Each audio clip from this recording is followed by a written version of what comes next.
The dust came first, just a smudge on the far ridge, barely there against the orange sky. Eli saw it while hammering a fence post that had no business standing another season.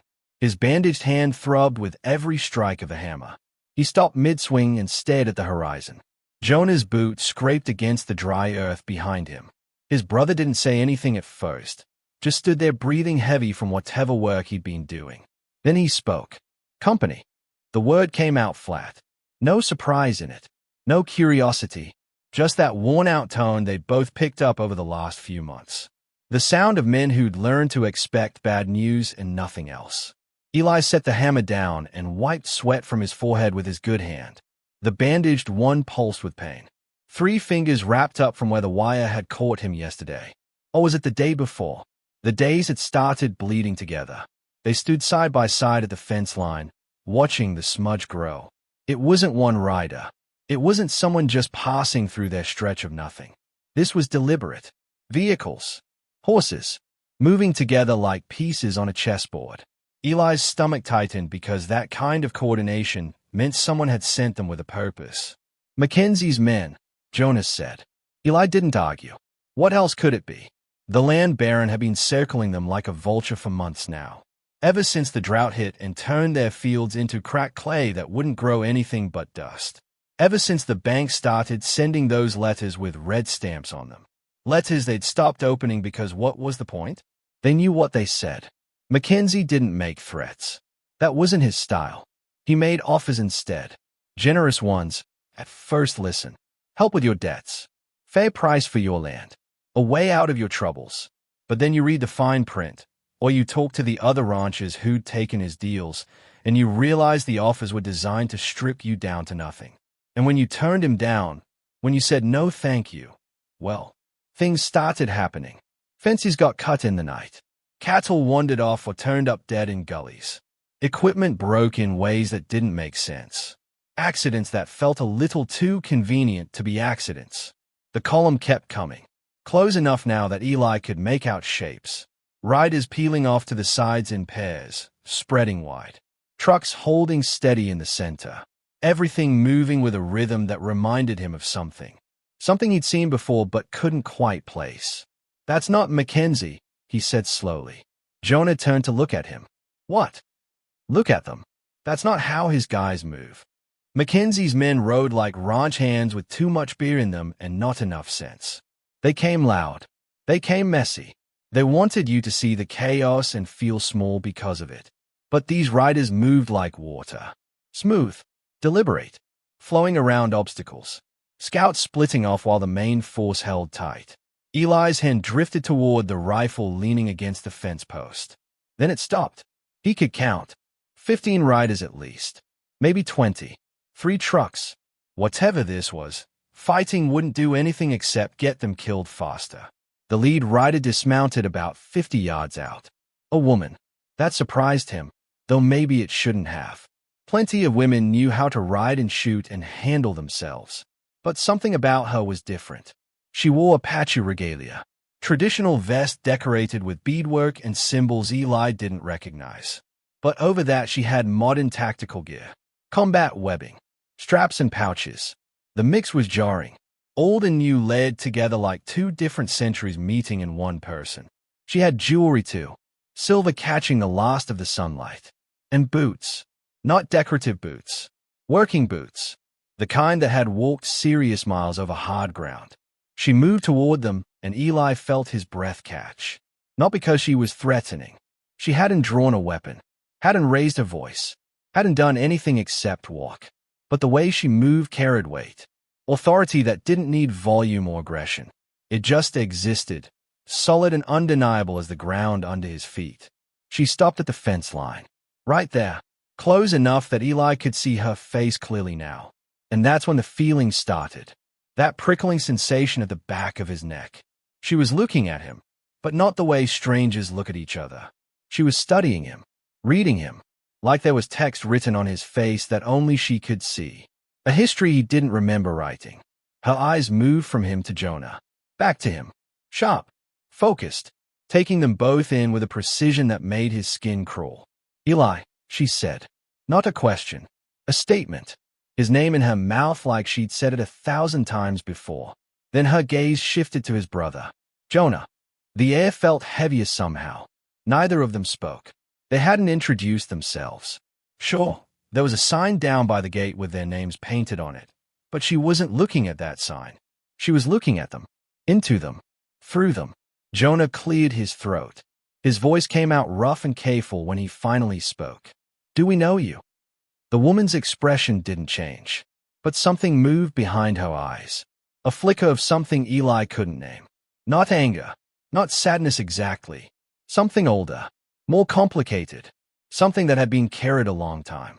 Behind her, the mounted riders sat still in their saddles, patient, disciplined, no weapons drawn, no aggression in their posture, just presence, overwhelming, undeniable presence. Too many to fight, too organized to be random. The woman held Jonah's gaze for a long moment. Then she spoke again, and her words fell into the evening air like stones dropping into still water. You once pulled a lost girl out of a river. The words hit Eli somewhere deep, stirred something in a place he'd forgotten existed. Memory trying to surface through 20 years of dust and exhaustion and survival. I've spent 20 years walking back to this moment. Eli's mind scrambled for the memory but came up empty. A girl. A river. Nothing surfaced except fragments too blurred to make sense of. He looked at Jonah and saw the same confusion written across his brother's face. I think you have us mixed up with someone else, Jonah said. He kept his voice respectful but firm. We don't. You do. Naira cut him off. Not harsh, just certain, like she was correcting a simple mistake. But we're not here to reminisce. She turned slightly and gestured toward the riders behind her. They remained motionless, waiting. Eli noticed how they watched her, not him or Jonah. Everything flowed from her. Every movement, every decision. These weren't hired guns. They were soldiers following a commander they trusted. My name is Naira, she said, turning back to face them. I command this unit. Apache volunteers, private security, and a few people who owe me favors. We've been tracking Kincaid's operation for 6 months. The name landed like a fist to the gut. Cade Kincaid, not Mackenzie. Eli had gotten the name wrong, but the man was the same. The land baron who'd been tightening the noose around their neck since spring. Kincaid's been using forged paperwork, Naira continued. Her voice stayed level, matter-of-fact, like she was reading from a report. Falsified debt claims. Fabricated lands. He partners with certain bank officials who look the other way. Once he has the documents, he sends his men. Sometimes they negotiate. Sometimes they don't. Either way, the ranchers lose their land. He's taken 14 properties in this county alone over the past 2 years. Eli felt his jaw tighten. He'd heard rumors. Whispers at the feed store about families forced out. Ranches changing hands overnight. He'd told himself those were just stories. Exaggerations. People looking for someone to blame for their own failures. But standing here now, listening to Naira lay it out in cold detail, he realized he'd been lying to himself because the truth was too frightening to face. We're behind on our debts, Jonas said quietly, almost ashamed. That's not fraud. That's just fact. Your debts are real, Naira agreed. But the amounts Kincaid's people have filed with the county clerk, those are inflated by about 40%. They are betting you don't have the money to hire a lawyer to fight it. They are betting you'll just walk away. Eli's bandaged hand throbbed. He clenched it without thinking and pain shot up his arm. 40%. That would explain why the numbers on those letters never matched what he remembered owing. He thought maybe he'd lost track. Forgotten payments or interest he hadn't calculated right. But no, they've been changing the numbers. Why are you telling us this? He asked. Naira's eyes settled on him. In the fading light, they looked almost black. Hard to read, but there was something in them, something burning beneath the surface. Because Kincaid is coming for you next. He's already filed preliminary paperwork. His men will be here within 2 weeks. Maybe sooner. The words sat heavy in the space between them. Jonas shifted his weight, boots scraping dirt. Eli heard his brother's breathing change. Shorter, faster, the sound of a man trying not to panic. So what? Jonas said. and there was anger creeping into his voice now. Not at Naira. At everything. You came here to tell us we're finished. To watch us lose everything? Why bring an army to deliver bad news? I didn't come to watch, Naira said. I came to give you a choice. She stepped closer to the fence. Close enough now that Eli could see the details of her face. Scars. Small ones along her jawline and one that cut through her left eyebrow. This was a woman who'd seen violence up close. Who'd survived things that left marks. Tonight, you decide what kind of men you are, she said. Her voice dropped lower but somehow carried more weight. I can walk away right now. My people will disappear into the hills. You'll never see us again. And by next month, this ranch belongs to Cade Kincaid. You'll be gone. Another name on his list.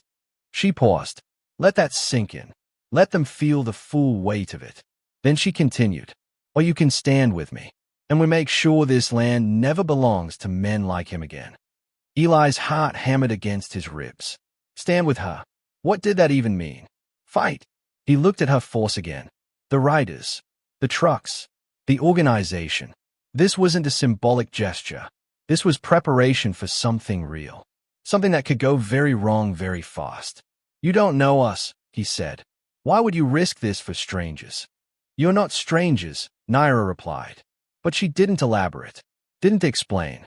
Just left the statement hanging there like a puzzle piece that didn't fit anywhere. Jonah spoke up, frustration bleeding through. Then who are we? Because I'm telling you, I don't remember pulling any girl out of any river. I don't remember you. I don't remember any of this. Naira's expression softened. Just barely. Just for a second. Then it hardened again. Once, she said quietly, 2 scared boys and their father chose to help someone they didn't have to. That's all you need to know right now. That's not enough, Jonas shot back. You're asking us to trust you with everything we have left, and you won't even tell us why you're here. I'm here because I choose to be, Naira said. Her tone left no room for argument. The why doesn't change the choice in front of you. Eli ran his good hand through his hair. His thoughts spun in circles. Trust armed strangers or lose everything to Kincaid. Those were the options. Both felt like cliffs with no bottom. Behind Naira, the sun was dropping fast now. Orange bleeding into purple, bleeding into the first hints of night. Time was moving whether he was ready or not. Naira raised one hand. A signal. Immediately, riders began moving. Not aggressive, just purposeful. They spread out along the property line. 2 trucks rolled forward and stopped near the barn. People dismounted and started unloading equipment. Setting up. Claiming space. What are you doing? Eli demanded. Naira looked at him calmly. Preparing. You have until full dark to decide. After that, my offer expires. Jonah watched Naira raise a hand. 2 fingers up, then a sweeping motion to the left. The riders moved instantly, peeling off in pairs without a word spoken. Something about that gesture tugged at him. The economy of it. The silence. He'd seen it before. His mind lurched backward. 20 years fell away like water rushing downhill, and suddenly he wasn't standing at a fence line in the evening calm. He was 16 again, skinny and soaked to the bone, standing in a thunderstorm that felt like the end of the world. The rain had come down in sheets that night. Not normal rain. Biblical rain. The kind that turned creeks into rivers and rivers into monsters. He and Eli had been out with their father trying to save the calves trapped in the lower pasture. The water was rising fast, swallowing fence posts, carrying debris that could break bones if it hit you wrong. His father, Daniel, had been waist-deep in the current, guiding a terrified calf toward higher ground. Jonah and Eli worked the banks, grabbing any animal that came close enough. The thunder cracked so loud it shook his teeth. Lightning turned everything white for half a second at a time. That's when Eli had shouted something. Pointed downstream. Jonah looked and saw it. A shape in the water. Too small to be an animal. Wrong size. Wrong movement. A child. A little girl clinging to a log that spun and bucked in the current like a wild horse. Her arms wrapped around it so tight her knuckles showed white even through the rain. Her head barely above water. Mouth open in what might have been screaming, but the storm swallowed all sound except its own rage. Dad! Jonah had yelled, already moving without thinking. His boots slipped on the mud. He went down hard on one knee and scrambled back up. Daniel saw her. For 1 second, their father just stood there in the current with the calf beside him, and Jonah saw the calculation happen on his face. The math of it. The risk. Then Daniel shoved the calf toward the bank and started moving downstream, fighting against water that wanted to take him under with every step. Jonah and Eli ran along the bank, trying to keep pace. The log was moving faster than any of them, spinning, tilting. The girl's grip was failing. Jonah could see it even through the chaos. Her arms were giving out. Daniel dove, just threw himself forward into the current and disappeared under the surface. Jonah's heart stopped. 3 seconds passed. 5. The longest 5 seconds of his life. Then his father surfaced downstream, one arm locked around the girl, the other fighting to keep them both above water. He was being pulled toward where the creek bent and narrowed, where rocks jutted up like teeth. Eli got there first. He grabbed a low-hanging branch and swung out over the water, reaching. Daniel caught his hand. The impact nearly pulled Eli in, but Jonah was already there, arms around his brother's waist, boots dug into the mud. They pulled, all three of them pulling against the current until finally, impossibly, Daniel dragged himself and the girl onto the bank. She was small, maybe 7 or 8 years old. Apache, clearly. Soaked black hair plastered to her face. Wearing clothes that were torn and muddy and too thin for the weather. She coughed up water and shook so violently Jonah thought she might break apart. Daniel wrapped her in his coat, lifted her like she weighed nothing, started carrying her back toward the house without a word. The calves could wait. The storm could rage. None of that mattered anymore. They put her by the wood stove in the kitchen. Daniel stripped off her wet clothes and wrapped her in blankets while his mother, God rest her soul, had still been alive then, heated up soup. The girl didn't speak, just stared at them with huge dark eyes that looked too old for her face. Eyes that had seen things children shouldn't see. Over the next 2 days, while the storm blew itself out and the waters receded, Daniel tended to her injuries. Cuts on her arms and legs. Bruises that made Jonah's stomach turn. She'd been running from something. Or someone. That much was clear. The neighbors noticed, of course. Small towns didn't keep secrets. By the 3rd day, people were whispering. Mrs. Hartley from the feed store made a comment about those people bringing trouble. Said it wasn't their business to get involved. Said charity was one thing, but this was different. Then the deputy came. Young guy, name of Morris. He stood in their kitchen with his hat in his hands and his badge catching the light and told Daniel, politely but firmly, that the girl needed to be handed over. Handed over to who? Daniel had asked. Mr. Kincaid's men are looking for runaways, Morris said. Apache girl fitting this description was reported stolen from a work camp up north. They've got legal claim. Jonah remembered the way his father's face had gone still. Not angry. Worse than angry. Cold. Stolen, Daniel repeated. From a work camp. That's what the paperwork says. And you believe that? Morris shifted his weight. Uncomfortable. Doesn't matter what I believe. It's the law. Get out of my house, Daniel said quietly. The deputy left. But the message was clear. Trouble was coming. Kincaid's name had been spoken. That meant consequences. That meant danger for all of them. Daniel moved the girl to the barn that night. Made her a bed in the hay loft where she couldn't be seen from the road. He cleaned her wounds properly with iodine that made her bite down on a leather strap to keep from crying out. He fed her bread and cheese and let her sleep wrapped in every spare blanket they owned. Jonah and Eli took turns keeping watch, making sure no one came looking. Their father never explained his reasoning, never made a speech about right and wrong. He just did what he did, and his sons understood that this was the kind of man he was. The kind who didn't need reasons written down to know what mattered. On the 4th night, Daniel sat on an overturned bucket in the barn while the girl ate. Jonah stood in the doorway, listening. We don't leave children for the wolves, his father said quietly. No matter what patchwork the world is stitched in. You understand? The girl looked up at him. She'd barely spoken since they'd pulled her from the water. Her English seemed limited. But she understood tone. She understood the kindness in his voice even if the words were foreign. She whispered something. One word. So soft Jonah almost missed it. Naira. Her name. Daniel nodded. Naira. That's a strong name. By morning, she was gone. Vanished like she'd never been there at all. The blankets were folded neatly in the corner. The bread they'd left her was gone. And so was she. They never saw her again. The neighbors stopped whispering after a week. The deputy never came back. Kincaid's men, if they'd ever actually been looking, moved on to other business. Life returned to normal, or what passed for normal on a failing ranch with debts they couldn't pay. But Jonah never forgot her face. Those eyes. That whispered name. Naira. Jonah's breath caught in his chest.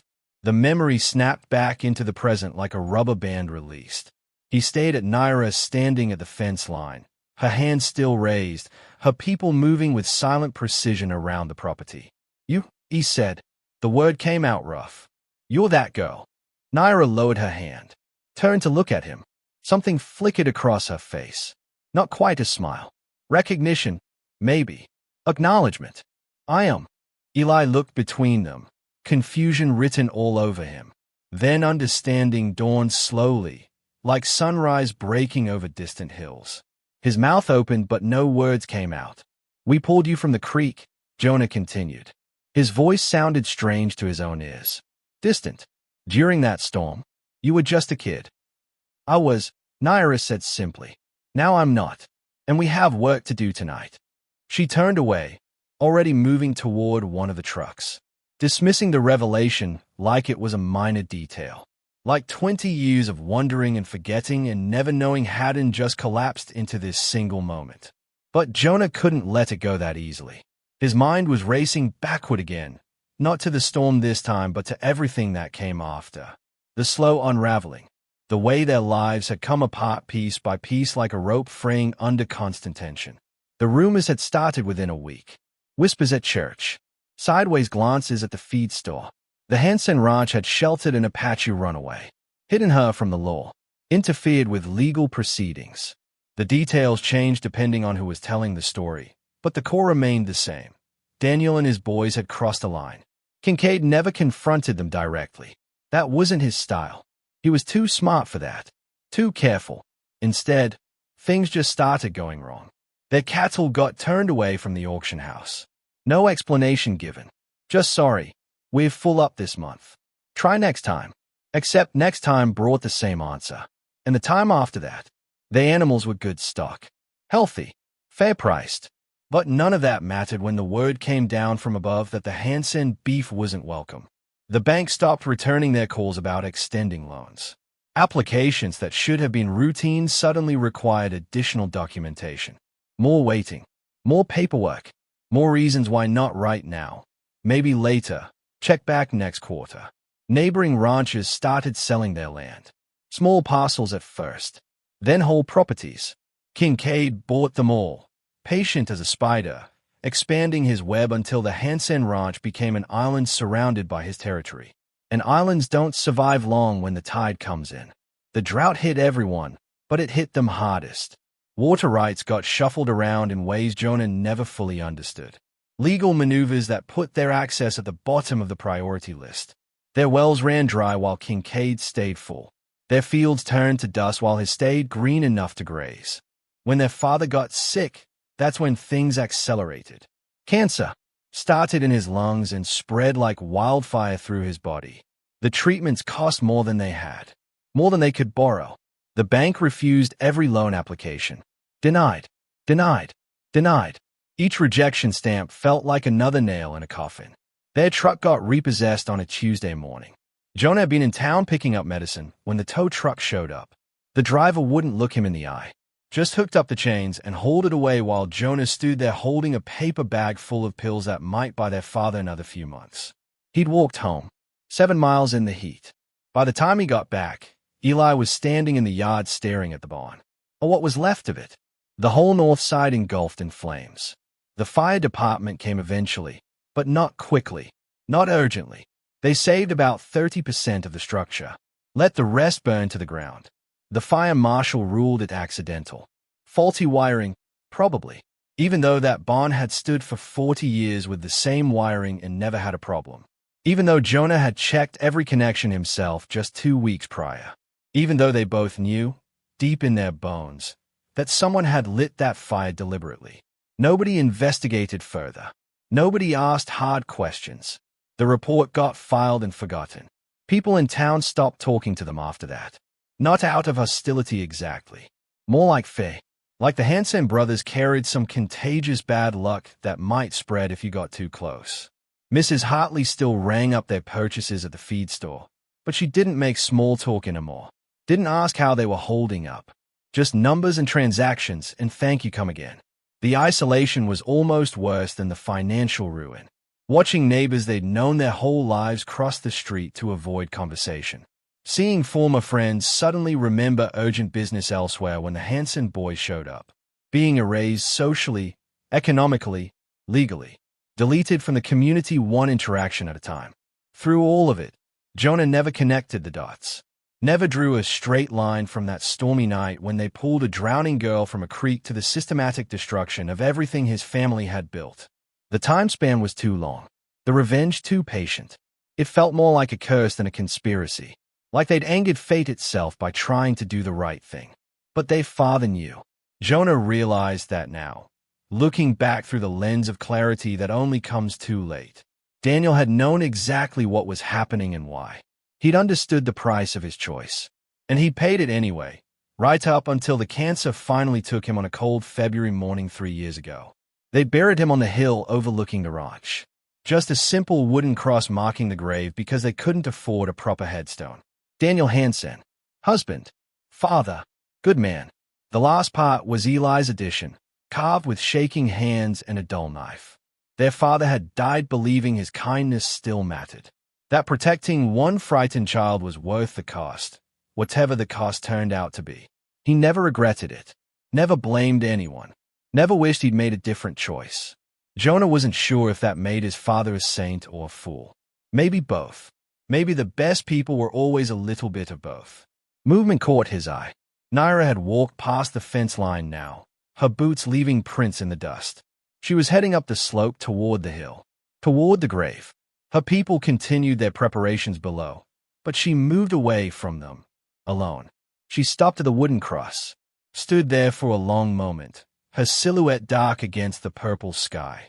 Then she reached out and placed her hand on the weathered wood, her palm flat against it, her head bowed slightly. Jonah couldn't hear if she said anything, couldn't see her face from this distance, but he understood the gesture, the weight of it, everything she'd become, the commander, the leader, the woman with an army at her back. All of it had grown from a single decision made by a man who never got to see what his kindness had planted. Daniel had saved her life, and somehow, impossibly, she'd spent 20 years becoming strong enough to save his sons in return. The sun finally dropped below the horizon. Darkness spread across the ranch like ink soaking into paper.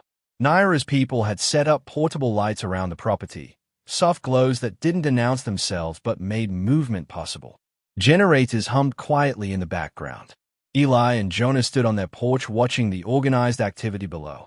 Tents going up, equipment being unloaded and arranged with military precision. People moving with purpose and discipline. It looked like an occupation, or a rescue operation. They couldn't tell which. Naira climbed the porch steps. She'd removed her tactical vest. Now she wore just the decorated Apache shirt and jeans. Less intimidating somehow, but no less commanding. She carried 3 tin cups and a thermos. Coffee, she said, setting the cups down on the railing. She poured without asking if they wanted any. The steam rose in the cool night air. We should talk. Jonah took a cup. The warmth felt good against his palms. Yeah, we should. She poured for herself last, then leaned against the railing facing them. For a moment she just sipped her coffee and looked out at her people working below. When she spoke, her voice was quieter than it had been at the fence line. More personal. After you pulled me from that creek, I didn't go far at first. I hid in the woods watching your house for 2 days. I was terrified someone would come for me. Kincaid's men. The people I'd run from. Anyone. She paused, took another sip. Your father kept watch those nights. I saw him. He'd come out every few hours with a lantern and walk the perimeter, making sure I was safe even though I wasn't his responsibility, even though harboring me put all of you at risk. Eli shifted his weight. We didn't know you were still there. I know. That's what made it matter. You didn't do it for recognition or reward. You did it because a child needed help and you had the power to give it. Jonah heard something in her voice. Not quite emotion. Something harder. Something forged in fire. My uncle came for me on the third day, Naira continued. He'd been searching since I disappeared. Took me back to the reservation. Got me into school. Made sure I had a life worth living. She looked at them directly now. But I never forgot what your family risked. And I started paying attention to what happened after. You knew, Jonas said. Not a question. A realization. I knew some of it. The rumors. The way the town turned on you. I was young, but I understood cause and effect. I understood that you'd been punished for helping me. Her jaw tightened. That's when I started learning about men like Kincaid. How they operate. The systems they exploit. She set her cup down on the railing. I went into tribal security after high school. Worked with the Apache police force for 6 years. Then got recruited for joint task force operations with federal partners. Land fraud, resource theft, jurisdictional crimes. I've seen the same pattern repeated across every state in the Southwest. Men with money and lawyers weaponizing paperwork to steal from people who can't fight back. Eli spoke up. So this is what? Revenge? This is justice, Naira corrected. There's a difference. Revenge is personal. Justice requires proof, witnesses, and legal standing. She pulled a phone from her pocket and tapped the screen a few times, then held it out toward them. The screen showed documents. Official-looking forms with seals and signatures. Jonah leaned in to read, but the legal language made his head swim. Kincaid's ranch is at the center of 4 separate criminal investigations, Naira explained. Wire fraud, racketeering, conspiracy to commit theft. We have evidence. We have testimony from 3 former employees who flipped. What we don't have is anyone willing to testify publicly while Kincaid still has power in this valley. She pulled the phone back and pocketed it. He controls too much. Owns too many people. Anyone who speaks up loses their job, their home, sometimes more. We need to break that control. And your ranch is the key. How? Jonah asked. Your property is the last piece he needs. With this land, he controls water access for the entire northern valley. Every small rancher left becomes dependent on him for grazing rights and irrigation. He becomes untouchable. The weight of that settled over them. Their failing ranch, this patch of dust and broken fences, was somehow the linchpin holding back a much larger collapse. He's planning a visit, Naira said. Soon. Maybe tomorrow. Maybe the day after. He's going to come with his lawyers and his private security. He'll have contracts already drawn up. He'll make you an offer that sounds reasonable until you realize it signs over everything, including your mineral rights and water access. When you refuse, and he knows you will, he'll escalate. Threats.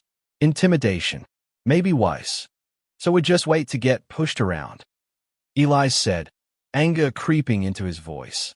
No, Naira replied calmly. We flip it. You let the meeting happen. Let him come onto your land with his people and his fake papers.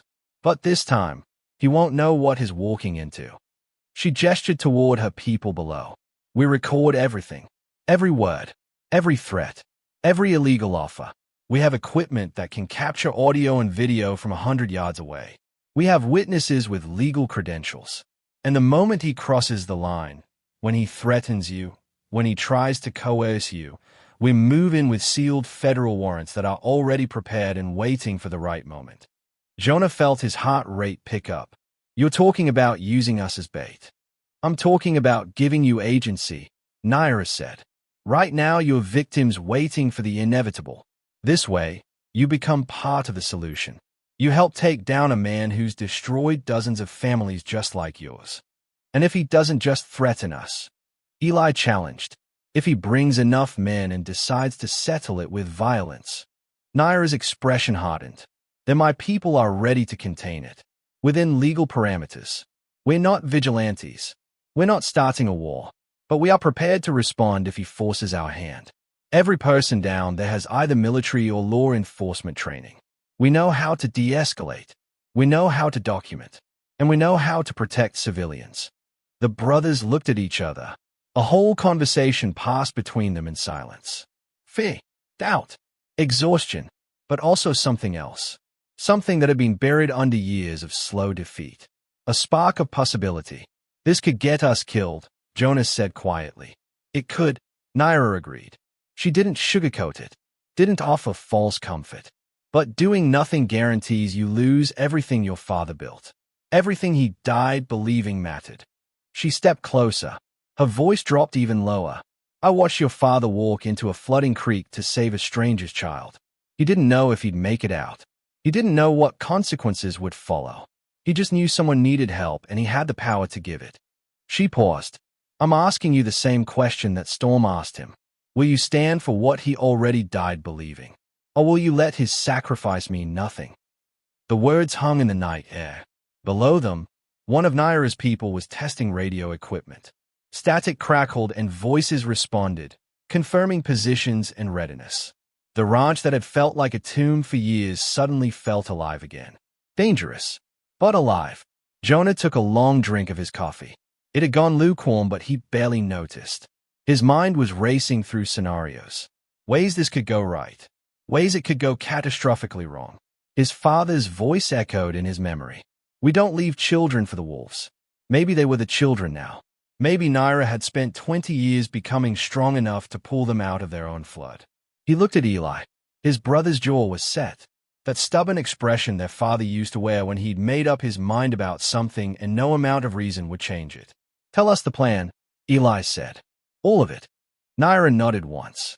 Then she started talking, laying out details and contingencies while the night deepened around them, and her people prepared for a confrontation that was already in motion, whether the brothers were ready or not. The first light came gray and cold. Jonah had been awake for hours, sitting on the porch watching the eastern horizon. He hadn't slept. Couldn't. His mind kept running through everything that could go wrong today. Eli came out with 2 cups of coffee, handed one over without speaking. They sat together in silence, listening to the dawn sounds. Birds, wind moving through dry grass. The distant hum of generators still running from Naira's camp. Most of her people had pulled back during the night, made themselves less visible.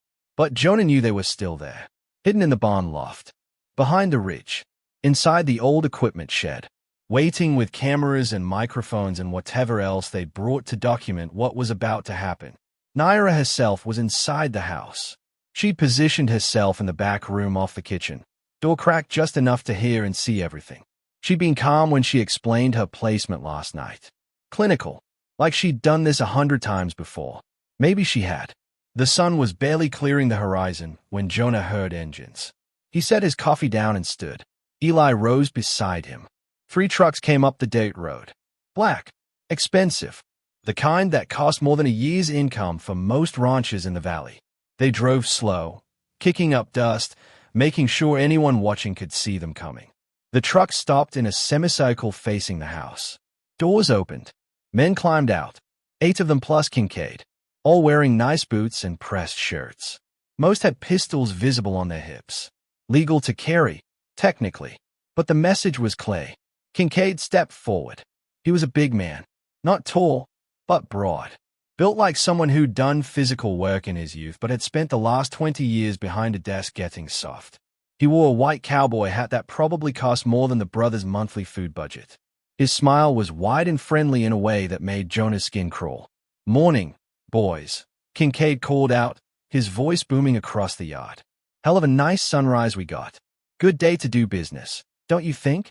Neither brother answered. They just stood on their porch watching him approach. Kincaid's smile stayed fixed. Not much for conversation before coffee. I get that. Why don't we head inside? Sit down like civilized folk. I brought some paperwork I think you'll want to see. We're not interested in selling, Eli said. Now hold on, Kincaid said, holding up both hands in mock innocence. Who said anything about selling? I'm here to help. You boys are drowning in debt and everyone knows it. I'm offering a partnership, a way to keep this land in your family while getting the financial backing you need to make it work again. Jonah noticed how he phrased it. Partnership, family, backing, all words designed to sound better than what they really meant. Takeover. Let's just look at the papers, Kincaid continued. No obligation. Just a conversation between neighbors. Jonah glanced at Eli.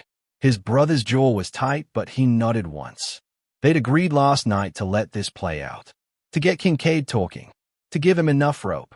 They stepped off the porch and led the way inside. Kincaid followed with 2 of his men. The rest stayed by the trucks, hands near their weapons, eyes scanning the property. The kitchen was small, the table scarred and worn. Kincaid sat down like he owned the place, spreading out papers with theatrical flourish. His 2 men stood by the door, blocking it. "Here's what I'm proposing," Kincaid said, tapping the contract with his finger. "I take on your current debts. All of them. You get a clean slate. In exchange, I get mineral rights and primary water access. You boys keep the house and enough acreage to run a small operation. Everyone wins." Jonah leaned over to read the contract. The legal language was dense, but certain phrases jumped out. Transfer of title. Permanent easement. Exclusive resource extraction rights. This wasn't a partnership. This was a gutting. "What happens if we say no?" Eli asked. Kincaid's smile didn't change, but something cold moved behind his eyes. "Well, that would be unfortunate. Banks don't wait forever. And accidents happen, you know, to stubborn people who don't recognize opportunity when it's sitting at their table." There it was. The threat. Casual as talking about weather. Kincaid pushed a pen across the table toward Eli. "Just sign right there at the bottom. Let's put this ugliness behind us." Eli picked up the pen. His hand shook slightly. Jonah watched his brother's knuckles go white around the plastic. For a terrible moment, he thought Eli might actually sign it. Just to end the pressure. Just to make this whole nightmare stop. Then Eli set the pen down. "No." The word fell flat and final. Kincaid's smile finally cracked. Just a little. Just enough to show the anger beneath. "That's a mistake," Kincaid said quietly. "Is it?" The voice came from the back room. Naira stepped through the doorway, moving with that same calm authority she'd carried since the moment Jonah first saw her at the fence. She held a tablet in one hand. Her other hand rested casually near the pistol on her hip. Kincaid's head snapped around. His eyes narrowed. "Who the hell are you?" "Naira Tahoma," she said. "Commander of the Joint Apache Federal Land Fraud Task Force. Kincaid, you are currently being recorded under authority of sealed warrant number 2025 FD 8847. The color drained from Kincaid's face. His men by the door tensed, hands moving toward their weapons. But Naira didn't flinch. "I wouldn't," she said calmly. "You're outnumbered and outgunned. And everything you do from this point forward is evidence." She tapped her tablet and turned it to face him. The screen showed video footage. Kincaid at other properties. Kincaid with his lawyers. Conversations he'd thought were private. Documents he'd thought were hidden. "Wire fraud," Naira said, her voice steady and cold. "Racketeering. Conspiracy to commit theft. Extortion. Witness intimidation. We have testimony from 3 of your former employees. We have records from 4 banks. We have recordings of 17 separate incidents where you threatened landowners exactly the way you just threatened these men." Kincaid stood up fast, his chair scraping loud against the floor. "This is entrapment. This is illegal. You can't." "We can," Naira interrupted. "And we did. Your operation is done. Your assets are frozen as of 6 this morning. Federal marshals are executing warrants at your ranch in your office right now." Kincaid's face went from pale to red, rage replacing shock. He pointed at Naira, his hand shaking. "You have no idea who you're dealing with. I have lawyers. I have connections. I'll bury you and everyone associated with this circus." "No," Naira said simply. "You won't." She nodded once. The back door opened.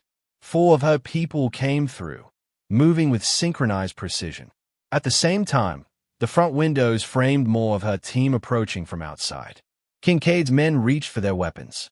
But before they could draw, Naira's people were on them. It happened fast. Professional. One man got slammed against the wall, arm twisted behind his back, gun removed before he could process what was happening. The other got taken to the floor, knee in his back, hands zip-tied in seconds. No shots fired. No excessive force. Just overwhelming competence. Kincaid backed against the kitchen counter, looking around wildly. "You can't do this. This is private property. You're assaulting. Your men drew weapons in a recorded confrontation, Naira said. My people responded with appropriate force to neutralize the threat. Everything by the book. Outside, engines rumbled to life. Jonah moved to the window and looked out.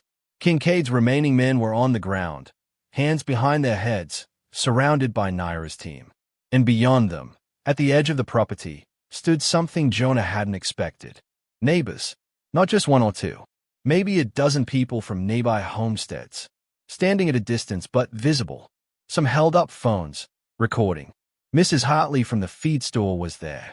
The Morris family from 3 miles south.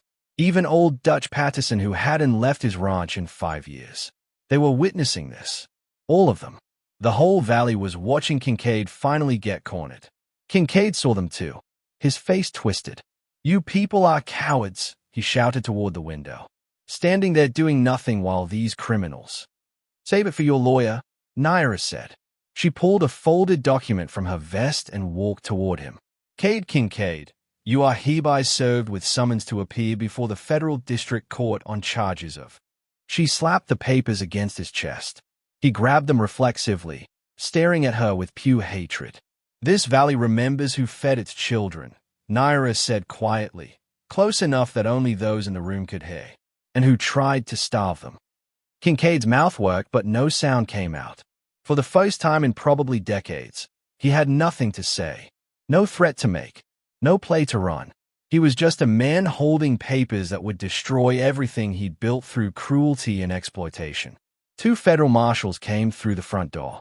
Real law enforcement this time, not local deputies on Kincaid's payroll.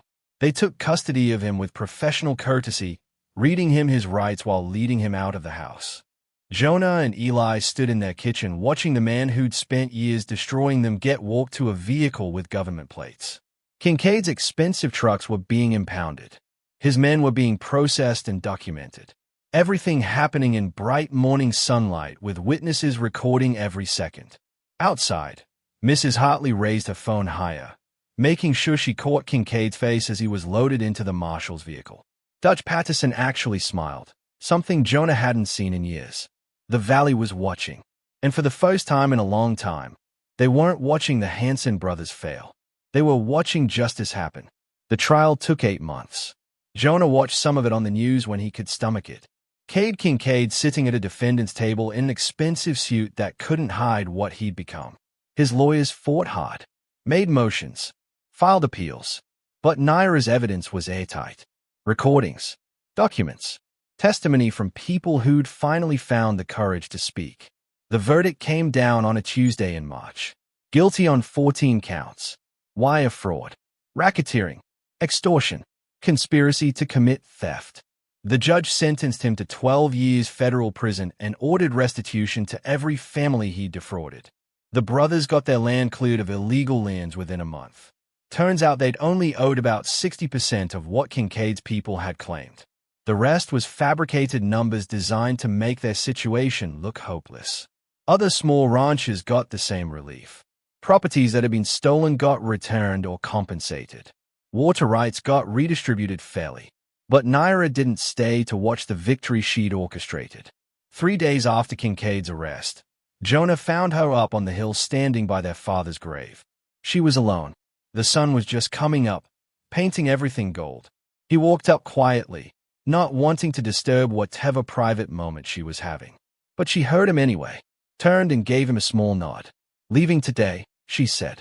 Got another case in New Mexico. Different valley, same story. Jonah understood.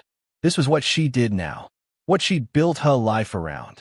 Moving from one fight to the next, pulling drowning people from floods they couldn't escape alone. Thank you, he said. The words felt insufficient, too small for what she'd done. But they were all he had. Naira looked back at the grave. Your father saved my life. I spent 20 years trying to become strong enough to return the favor. She paused. I hope I did. You did more than that. She reached into her pocket and pulled out something small. A carved figure. Wood, polished smooth. A girl standing in front of flowing water, arms raised like she was greeting the sun. The craftsmanship was beautiful. Traditional Apache work. Naira knelt and placed it at the base of the wooden cross.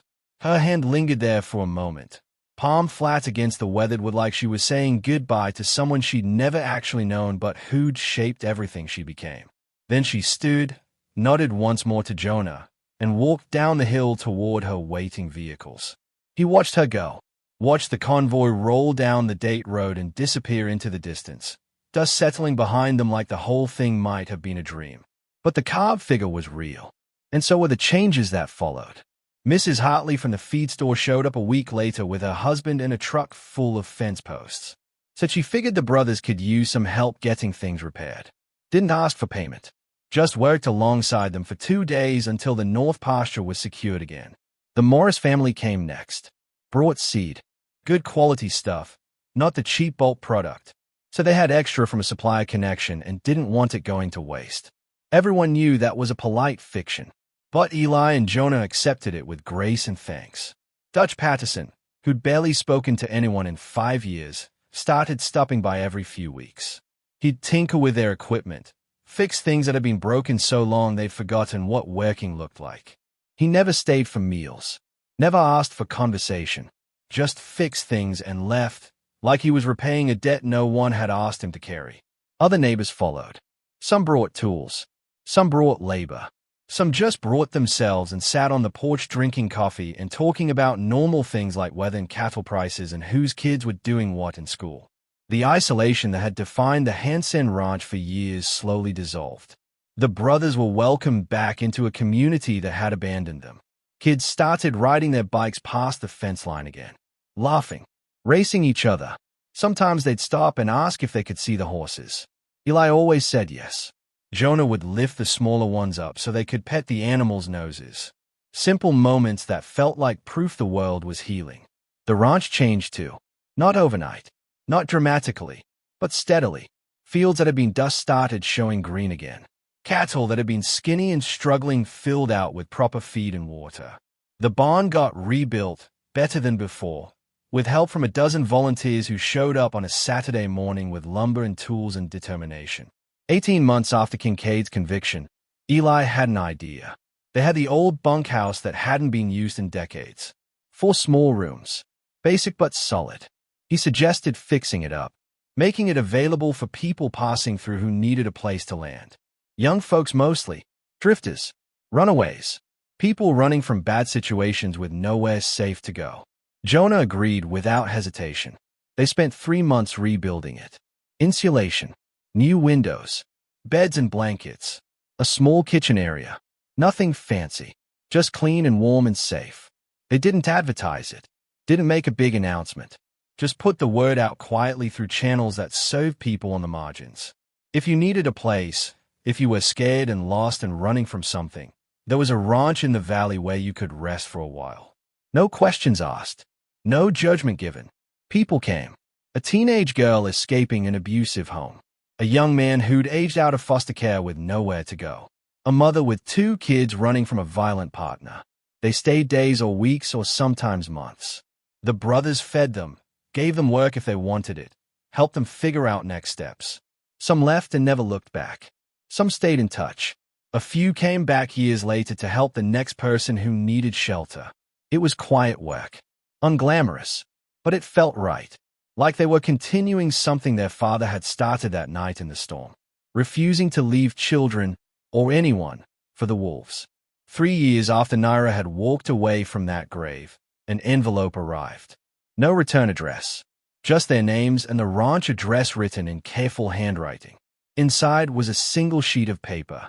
Jonah read it first, standing by the kitchen window in the afternoon light. Then he handed it to Eli without speaking. The letter was short. Naira's voice clear even through written words. Eli and Jonah, I'm writing this from Arizona, sitting in a hotel room after closing another case. 13 families got their land back today. I keep thinking about your father, about that night in the storm when he could have walked away, should have walked away, if we're being practical. But he didn't. You once asked me why I built this life, why I do what I do. The answer is simple. A lost girl learned what courage looks like from 2 scared boys and their father. You taught me that the right thing is worth doing even when it costs everything.